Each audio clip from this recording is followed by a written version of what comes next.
It was freezing. Here we were in sunny Florida and the temperature had plummeted to 32 degrees. Iguanas were reported falling out of the trees, and there was the evidence right before our eyes, with one very zonked out iguana spread-eagled in a lounge chair by our not-so-tropical pool. But we were off to warmer climes.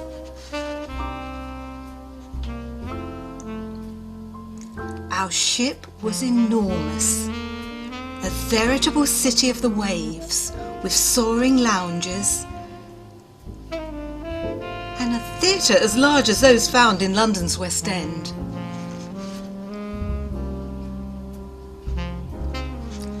And so we set sail.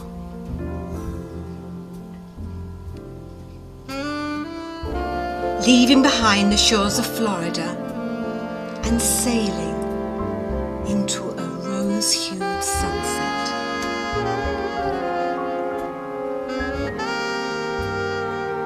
The ship was sailing under the command of Captain Jacob.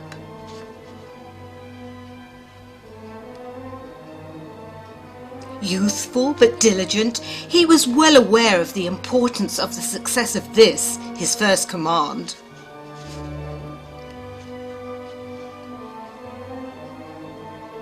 And in fact, early on that first day, we came across him quietly contemplating the sheer enormity of the task before him.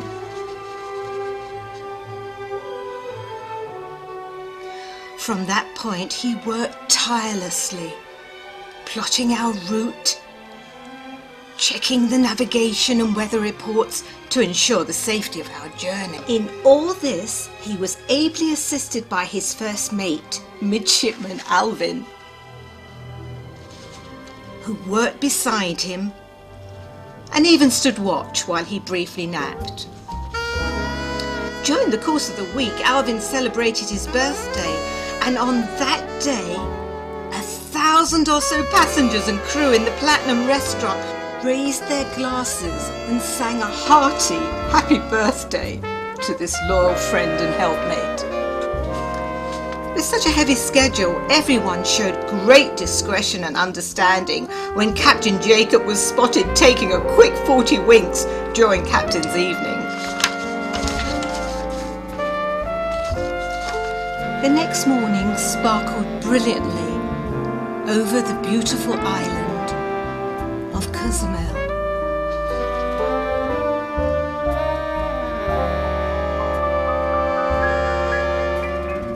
With its lush gardens, blue agave fields,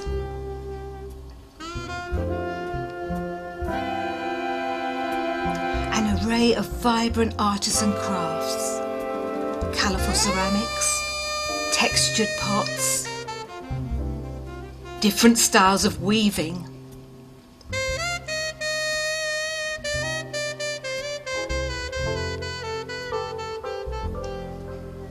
and luscious, luscious fruits.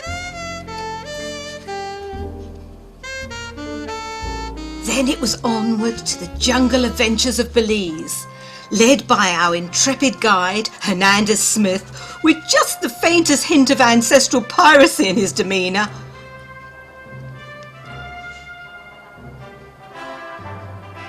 We ventured onto the waters of the Rio Wallace.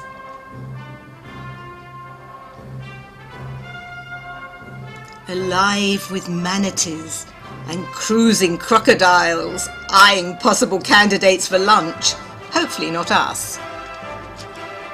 An osprey swooped in a sudden dive and arched back into the sky, holding a large fish in his beak.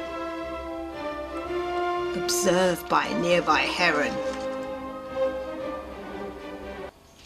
The jungle was rich in shades of vibrant green and textured by twisted roots and woven palm fronds. Its amazing silence was broken by the call of birds. Here the iguanas romped happily and safely in the trees.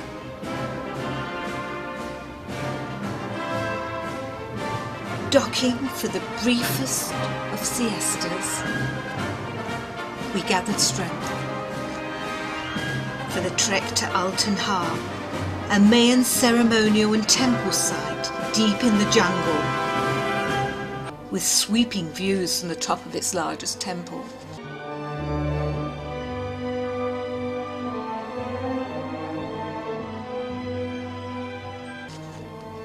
Our next port of call was Isla Roatan in Honduras. In the botanical gardens of Gambalima Park, we were dazzled by the colours of the Caribbean, vibrant flowers, lush greens.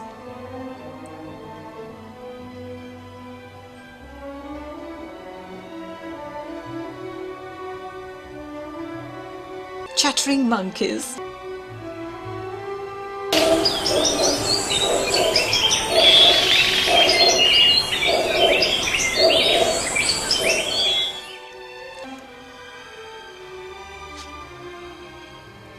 And parrots with their artist palette bright feathers.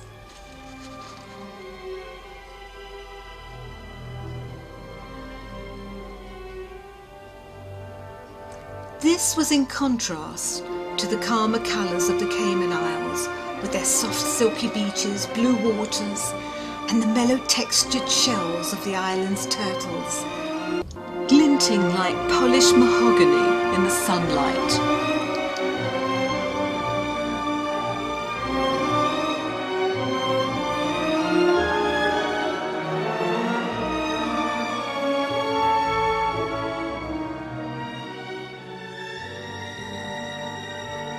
We arrived back to a much recovered Florida, showing its more usual sunny hues in the Art Deco gems of South Beach, Miami.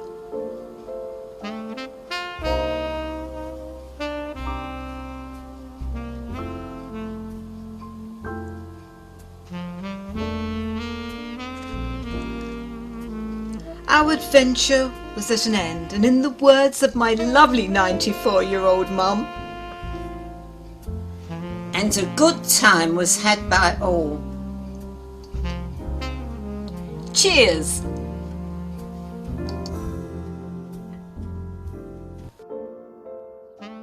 This sentiment was seconded by Captain Jacob.